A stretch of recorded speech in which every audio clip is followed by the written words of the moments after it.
पिछले भाग में आपने देखा कि मेघना अपने आप को एक राजकुमारी बने महल में देखती है और फिर कोई पीछे से उसके कंधे पर हाथ रखता है। तभी वो चीखती हुई नींद से जाग उठती है। अब आगे। अरे क्या हुआ मेघना? मेघना की सांसें तेज तेज चल रही थी। उसके माथे पर पसीना आ गया था। कुछ बोल तो, क्या हुआ? बहुत ही अजीब सपना देखा यार। देख, मुझे लगता है तो इस गांव की झूठ मूठ की हिस्ट्री के बारे में ज्यादा ही सोच रही है। हम लोग बस मृत्युंजय अमृत का सैंपल लेते हैं और निकलते हैं यहाँ से, ठीक है? इस पर मेघना ने हल्के से हाँ में सर हिलाया। लेकिन सच कहा जाए तो असल में वो अपने साथ हो रही और इस गांव में घट रही हर एक घटना का रहस्य जानना चाहती थी।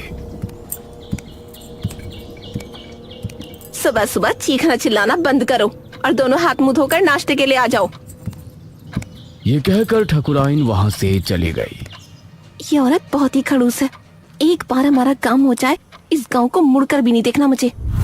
ये दोनों फ्रेश होकर नाश्ता करने पहुंचे तो अनुज ने उठकर मेघना के लिए चेयर पुल अप की। आओ मेघना, बैठो। ये देखकर ठकुराइन ने मुंह बना लिया और इन सभी ने मिलकर नाश्ता किया। अनुज बेटा, तुम जल्दी से हमारे साथ चलो, हमें तांत्रिक महाराज को लेने के लिए जाना है। ठीक है पिताजी। ये कहकर मुखिया ने इशिता और मेघना की तरफ देखा। बच्चियों, तुम दोनों बाहर नहीं जाना, ठीक है? हो सके तो ठकुराइन का काम में हाथ बटा देना। जी अंकल, आप फिक्र मत कीजिए, हम घर में ही रहेंगे।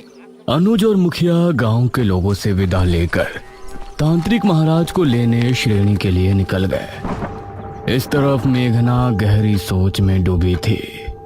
ये कहानी सिर्फ मृत्युंजय अमृत से शुरू हुई थी, लेकिन उसके बाद वो महल, अपने आप को राजकुमारी के रूप में देखना और ये निशिर मोलो, ऐसा लगता है इस गांव का हर एक रहस्य मुझसे जुड़ा है। क्या मुझे राजमहल में जाना चाहिए? करीब 6 घंटे के सफर के बाद मुखिया और अनुज तांत्रिक महाराज के आश्रम पहुंचे, जहां उनका एक शिष्य बैठा हुआ था। प्रणाम। जी प्रणाम। तांत्रिक महाराज कहाँ है? अभी कुछ देर पहले आते तो उनसे भेंट हो जाती। महाराज अभी कुछ क्षण पहले ही बेरमपुर गांव के लिए निकल गए थे। यह सुनकर मुखिया और अनुज हैरान रह गए। हमारे गांव? हम तो महाराज को लेने के लिए आए थे। हमारे आने से पहले ही वो कैसे निकल गए? उन्हें किसने सूचना दी कि हमें उनकी जरूरत है? बाबा का अपने हर एक शिष्य से गहरा संबंध है। उनको दूर बैठे ही उनके बारे में सब कुछ पता चल जाता है। धन्य हो तांत्रिक महाराज। इसका मतलब है कि उनको पहले ही आभास हो गया था कि छोटे तांत्रिक की मृत्यु हो गई है, इसीलिए वो हमारे गांव के लिए निकल गए। पिताजी, अब हमें भी चलना चाहिए। तांत्रिक महाराज तो हमसे पहले गांव पहुंच जाएंगे। हाँ बेटा, चलो। धन्यवाद। अनुज और मुखिया उसी समय वापस गांव आने के लिए निकल गए। इसी तरह दोनों का सफर में ही दिन गुजर गया। इस तरफ शाम होने पर गांव में डर का माहौल छा गया। सभी लोग चौक पर जमा हुए गांव के मुख्य द्वार की तरफ ही देख रहे थे। हे भगवान, मुखिया जी कहाँ रह गए? रात हो गई है, कहीं निशिर मोलो ना आ जाए। इसी तरह से 7 बजे का घंटा बजा और मौसम फिर से बदल गया। सभी ये देखकर डर गए। मेघना, इशिता और ठकुराइन भी सभी के साथ वहां खड़ी थी। तभी उन्होंने मुख्य द्वार से किसी के कदमों की आहट सुनी और धीरे धीरे आंख से साफ हुआ तो सामने से तांत्रिक महाराज आते हुए नजर आए। अरे, ये तो तांत्रिक महाराज हैं। उन्हें देखकर सभी लोग खुश हो गए। तांत्रिक महाराज की जय हो! तांत्रिक महाराज की जय हो! सभी ने तांत्रिक महाराज के आगे हाथ जोड़कर नमन किया। तांत्रिक महाराज, ये और मेरा बेटा अनुज कहाँ है? वही आपको लेने के लिए गए थे ना? ठकुराइन, हमारे शिष्य की मृत्यु की सूचना हमें रात ही मिल गई थी, इसलिए हम स्वयं ही यहाँ आने के लिए निकल गए थे। उनसे हमारी भेंट नहीं हुई। हे भगवान, तो ये कहाँ रह गए? अब हम आ गए हैं। आप लोगों को डरने की जरूरत नहीं है। मुखिया और अनुज भी वापस आ ही जाएंगे। महाराज, आप जो भी करना है आप ही को करना है। जब तक ये और अनुज नहीं आ जाते आप हमारे घर चलकर आराम कर लें। ठकुराइन, हम तांत्रिक होकर बड़ी हवेली में नहीं रह सकते। आप लोग पुराने किले में हमारे ठहरने का प्रबंध कर दें। जैसा आप कहें महाराज। ये कहकर ठकुराइन ने गांव के लोगों से कहा, आप सभी मिलकर पुराने किले की अच्छी से सफाई कर दें और वहाँ रोशनी का भी अच्छा इंतजाम कर दें। ये सुनकर गांव के कुछ आदमी किले की तरफ निकल गए। बाबा वहीं चौक पर बैठे रहे। उन्होंने आंखें बंद की और ध्यान मग्न हो गए। शायद वो सोच रहे थे कि आखिर कैसे निशिरमोलो से निपटा जाए, और मेघना के दिल में भी कई सवाल उठ रहे थे। तकरीबन 1 घंटे तक किले की सफाई का कार्य चला और तभी अनुज और मुखिया भी वहां पहुंच गए।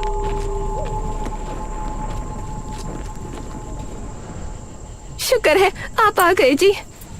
प्रणाम तांत्रिक महाराज। मुखिया की आवाज सुनकर तांत्रिक महाराज ने आंखें खोली। तभी गांव के आदमी भी वहां पहुंच गए।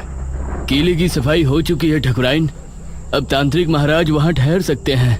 आप सभी हमारे साथ किले में चलिए। निशिरमोलो इतने सालों बाद कैसे वापस जाग उठे, ये जानने से पहले हम सभी को निशिरमोलो की पूर्ण कहानी को दोहराने की जरूरत पड़ेगी। अब सभी लोग मिलकर किले में पहुंचे। तांत्रिक महाराज एक ऊंचे टीले पर बैठे थे। किले में हर तरफ कहीं दीपक और दीवारों पर मशालें लगी थी जो वहां रोशनी उत्पन्न कर रही थी। मेघना अब तांत्रिक महाराज को बड़े गौर से देख रही थी, क्योंकि निशिरमोलो के बारे में जानने की उसकी उत्सुकता भी बढ़ रही थी। ये बात सन 1626 की है। उस समय हमारे नगर में महाराज विश्वजीत का शासन था। विश्वजीत की रानी का देहांत हो गया था और उनकी एक राजकुमारी थी, राजकुमारी मेघालय। महाराज, नगर में फैली महामारी अब और बढ़ चुकी है। अब इससे नहीं निपटा गया तो राज्य पूरी तरह से बर्बाद हो जाएगा। इस महामारी से निपटने का बंदोबस्त हम अवश्य करेंगे मंत्री जी। उसी समय एक आदमी वहां पहुंचा। महाराज की जय हो। जी, कौन है आप? महाराज, हम आपके पड़ोसी राज्य बल्लभगढ़ के राजा इंद्रसेन के दूत हैं। उन्होंने आपको शीघ्र ही मिलने बुलाया है। उनका कहना है कि आपके राज्य पर जो संकट आया है उससे निपटने में वो आपकी सहायता करना चाहते हैं। पिताश्री, हमें नहीं लगता कि वो हमारी इस महामारी से निपटने में कोई सहायता कर सकते हैं। हमें स्वयं ही कुछ करना पड़ेगा। समस्या गंभीर है राजकुमारी, हमें एक बार अवश्य ही उनसे मिलना चाहिए। हम आज रात ही उनके राज्य के लिए निकलते हैं। ठीक है पिताश्री, इस महामारी का जो भी हल निकले आप शीघ्र ही वापस आने की कोशिश करें, क्योंकि अगर आप इस बीमारी का इलाज नहीं ढूंढ पाए तो हमें ही कुछ करना होगा। अवश्य राजकुमारी। महाराज अपनी रथ में बैठ बल्लभगढ़ के लिए निकल गए। रथ में उनके साथ सेनापति थे और 2 घोड़सवार सिपाही पीछे आ रहे थे। उनका रथ इस समय जंगल के रास्ते से गुजर रही थी। तभी अरे, ये क्या हुआ? रथ अचानक से रुककर टेढ़ा हो गया था।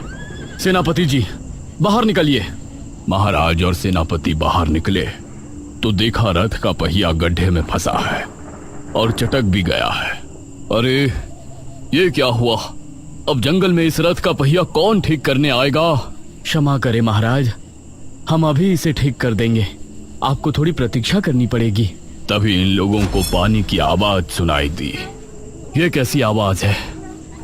ऐसा लगता है जैसे कोई कुएं से पानी खींच रहा हो, और यह आवाज कुएं के ऊपर लगी चरखी से आ रही हो। आइए देखते हैं। राजा और सेनापति उस दिशा में गए तो वहां उनको कुएं पर एक औरत पानी भरती नजर आई। उसके बाल बहुत लंबे थे, वो दिखने में बहुत ही खूबसूरत थी और वेशभूषा से आदिवासी लग रही थी। उसने जैसे ही महाराज और सेनापति से नजरें मिलाई तो उसका सौंदर्य देखकर ये दोनों ही सन्न रह गए।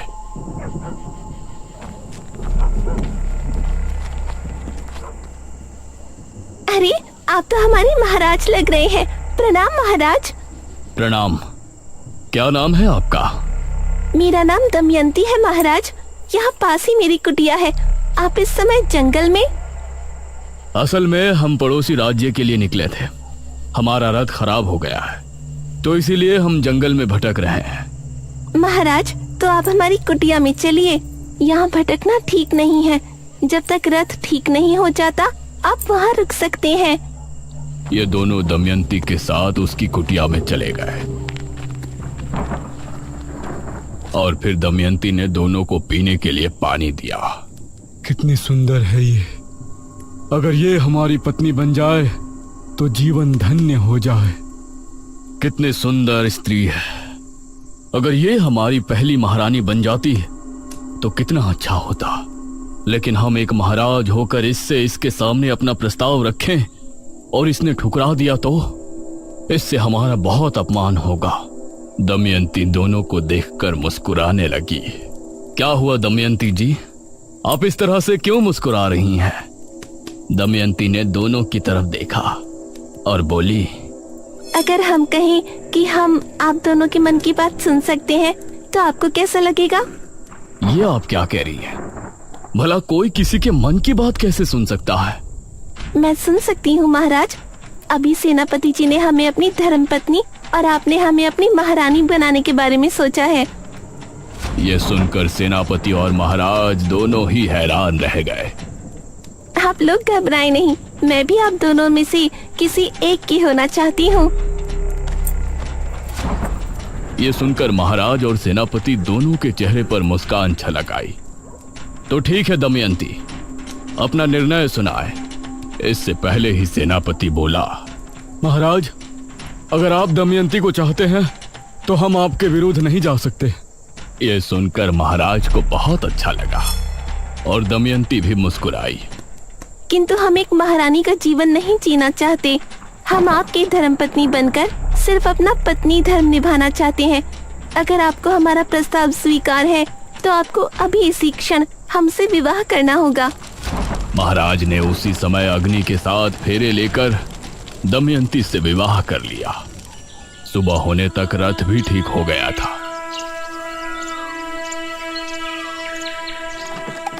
महाराज ने दमयंती को भी अपने साथ लिया और फिर उस राज्य पहुंचे। राजा इंद्रसेन को हमारा नमन है। आइए महाराज, बैठिए। महाराज और इंद्रसेन में बातें हो रही थी, लेकिन इंद्रसेन भी दमयंती पर मोहित हो गया था। आज रात इस विश्वजीत को रास्ते से हटाकर हम दमयंती को अपना लेंगे और फिर कल ही इसके राज्य पर हमला बोलकर उसे भी अपने अधीन कर लेंगे। दमयंती उसको बड़ी गौर से देख रही थी और उसके चेहरे पर गुस्सा दिखने लगा था। क्या हुआ दमयंती? महाराज, राजा इंद्रसेन आपकी कोई मदद नहीं करना चाहते। रात होने पर आपको रास्ते से हटाने की योजना बना रहे हैं और हमें हमेशा के लिए अपना बना लेंगे और आपके राज्य को भी हड़प लेंगे। यह सुनकर इंद्रसेन भी हैरान रह गया। महाराज को बहुत गुस्सा आया। उन्होंने उसी समय अपनी तलवार निकाली। इंद्रसेन को परास्त करने के बाद महाराज तुरंत अपने राज्य की ओर लौट गए।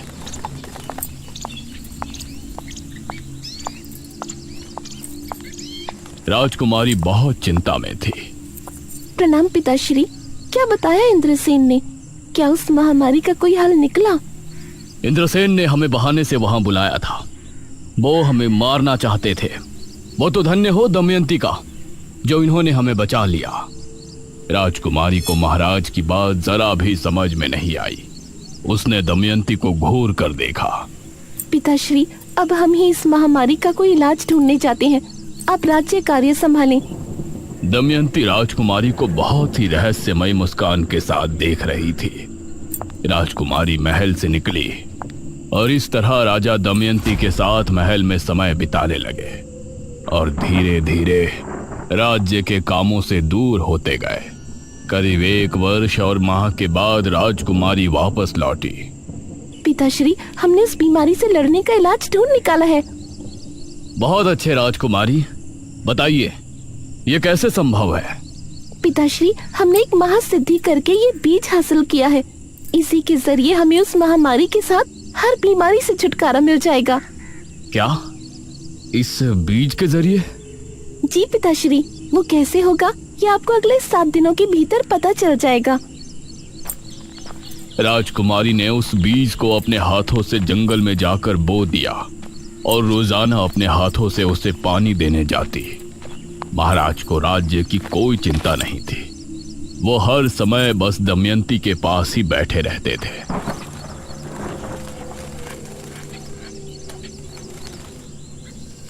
7 दिनों के बाद राजकुमारी महाराज, मंत्री और सेनापति को लेकर जंगल पहुंची। उन्होंने पाया कि पेड़ बहुत ही हरा भरा हो गया है और उससे हरे रंग का पदार्थ टपक रहा है। ये क्या चमत्कार है राजकुमारी? पिताश्री, ये मृत्युंजय अमृत है। इसकी 3 बूंद पीने से बड़े से बड़ा रोग दूर हो जाता है। हम इसके जरिए राज्य में फैली महामारी का खात्मा कर सकते हैं। वाह राजकुमारी, बहुत अच्छे। उसके बाद राजकुमारी ने अपने राज्य के सभी बीमार लोगों को वो मृत्युंजय अमृत देना शुरू किया और अगले 2 माह में वो महामारी राज्य से पूरी तरह से खत्म हो गई। राजकुमारी इससे खुश भी थी, लेकिन महाराज के दमयंती के करीब जाने और हर दम चिपके रहने से चिंता में भी थी। तभी एक दिन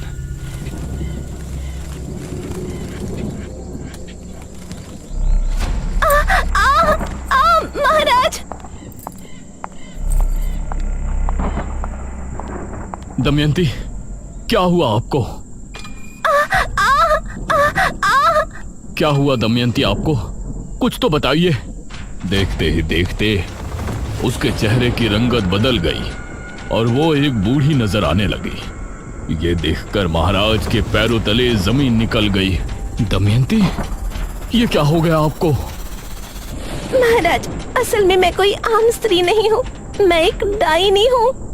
क्या? एक डायनी? हाँ महाराज, एक डायन जवान मर्दों को मारकर अपनी उम्र बढ़ाती है, लेकिन मैंने वो करना उचित नहीं समझा। इसलिए आज जब मेरी आयु 100 वर्ष हो गई है तो मैं बूढ़ी हो गई हूँ। अब अगली एकादशी की रात मेरी मृत्यु हो जाएगी। नहीं दमयंती, हम आपको ऐसे मरने नहीं दे सकते। हमें आपके डायनी होने से कोई ऐतराज नहीं। आपको बचाने का कोई तो तरीका होगा। एक तरीका है महाराज, लेकिन बहुत ही मुश्किल कार्य है। हमें बताइए, हम आपको बचाने के लिए कुछ भी करेंगे। अगली एकादशी की रात तक 11 मुर्दों के खून से अगर हम स्नान कर लेते हैं तो हमारी जान बच जाएगी और हमारा सौंदर्य भी वापस लौट आएगा। महाराज ने अब दमयंती को बचाने का प्रयास शुरू किया। राज्य में जब भी किसी की मौत होती तो उनके घरों से उनकी लाश को उठवा लिया जाता था और इसी तरह 10 लाशों के खून से दमयंती को नहला दिया गया था। इससे परेशान होकर मंत्री ने राजकुमारी को सब बताया। राजकुमारी, राज्य में हाहाकार मचा हुआ है। महाराज दमयंती को जवान बनाने के लिए मृत लोगों के शव का अंतिम संस्कार नहीं होने दे रहे हैं। उनके शव को बुरी तरह से काटा जाता है और उनके खून से दमयंती स्नान करती है। इससे प्रजा बहुत क्रोध में है। क्रोध की बात तो है ही मंत्री जी। मृत्यु के बाद जल्द ही अंतिम संस्कार न किया जाए तो ये मृतक और उसके परिजनों के साथ नाइंसाफी होती है। वो कभी भी मोक्ष के द्वार से होकर नहीं गुजर सकते। हम पिताश्री से इस विषय में बात करेंगे।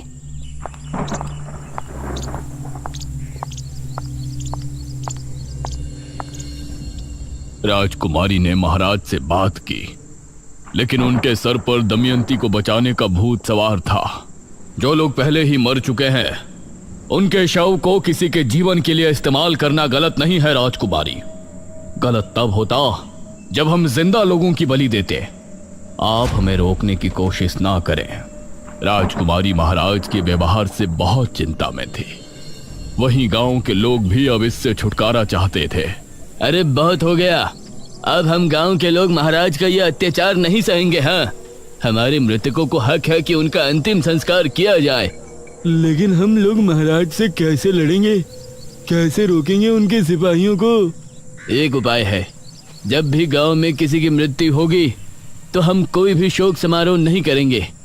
इससे महाराज के सिपाहियों को किसी भी मौत की खबर नहीं होगी। आधी रात के समय हम में से 4 लोग उस शव को ले जाकर चुपचाप शमशान में उनका अंतिम संस्कार कर दिया करेंगे। सिर्फ 4 लोग, बाकी सभी अपने अपने घरों में शांतिपूर्ण होंगे। गांव के लोगों को यह सुझाव अच्छा लगा। उन्होंने गांव के 4 आदमियों को नियुक्त किया। उस समय अर्थी को कंधा देने वाले लोगों को मोला कहा जाता था।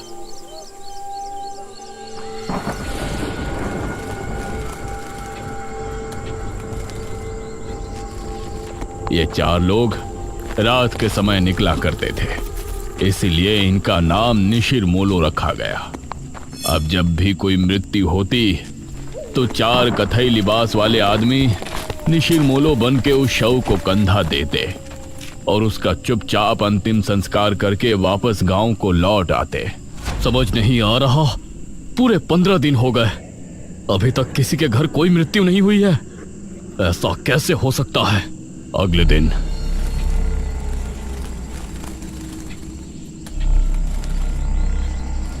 महाराज के गुप्तचरों के द्वारा महाराज को यह बात आखिर पता चल ही गई और उनका क्रोध 7वें आसमान पर आ गया। वो जो भी 4 लोग हैं, हम उनको मार कर ही दम लेंगे। उन्होंने हमसे चालाकी की, इसका हर्जाना उन्हें भुगतना ही पड़ेगा। महाराज ने अब अपने गुप्त सिपाहियों को तैनात कर दिया था, जो छिपकर रातों को जागकर गांव पर नजर रख रहे थे। एक रात निशिर मोलो एक अर्थी लेकर निकले। यह शनिवार की रात थी, तो उन गुप्त सिपाहियों ने निशिर मोलो को रोक लिया। अब तुम लोगों को कोई नहीं बचा सकता, कोई नहीं। बहुत दे दिया हमारे महाराज को धोखा। उन सिपाहियों ने इन 4 आदमियों को मार गिराया और फिर शव लेकर महाराज के पास पहुंचे। उस शव को दमयंती के कक्ष में पहुंचा दिया गया और सुबह होने पर